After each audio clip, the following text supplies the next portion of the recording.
జై శ్రీరామ్. మన తెలుగు రాష్ట్రాలలో అమ్మవారికి కానీ అయ్యవారు కానీ ఎవరికైనా బట్టలు ఇవ్వాలన్నా అలాగే బడిబియ్యం అనేది సమర్పించాలని అంటే ఖచ్చితంగా మన తెలుగు రాష్ట్రాలు ముందుంటాయి.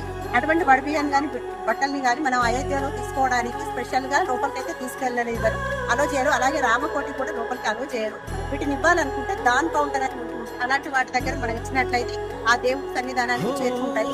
అన్ని కౌంటర్ లో ఇచ్చినట్లయితే వాళ్ళు మన పేరు సహా రిసీట్ ఇస్తారు. అందులో మనం ఏమేమి ఇస్తున్నాం అనేది కూడా వాళ్ళు రాసుకుంటారండి.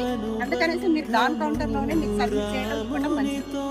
మనం ఇచ్చిన అన్ని స్కాన్ చేసి మరి అందులో చూపించి మరి ఇస్తున్నారు. పర్ఫెక్ట్ గా చేస్తున్నారు చూడండి.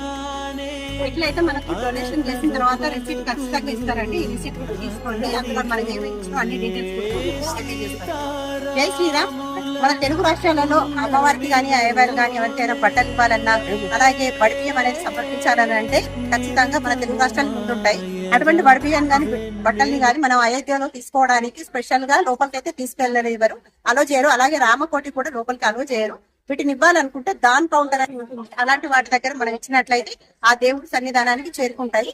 అన్ని కౌంటర్ లో ఇచ్చినట్లయితే వాటి మన పేరు సహా రిసీట్ ఇస్తారు. అందులో మనం ఏమేమి ఇస్తున్నాం అనేది కూడా వాళ్ళు రాసుకుంటారండి. అందుకనేసి మీరు దాన్ కౌంటర్ లోనే మీకు సబ్మిట్ చేయడం ఇవ్వడం మంచిది. మనం ఇచ్చిన అన్ని స్కాన్ చేసి మరి అందులో చూపించి మరి ఇస్తున్నారు. పర్ఫెక్ట్ గా చేస్తున్నారు చూడండి. ఎట్లయితే మనకు డొనేషన్ చేసిన తర్వాత రిసీట్ ఖచ్చితంగా ఇస్తారండి. ఈ రిసీట్ కూడా తీసుకోండి. అందులో మనకి ఏమేమి ఇచ్చినా అన్ని డీటెయిల్స్ కూడా తెలియజేస్తారు.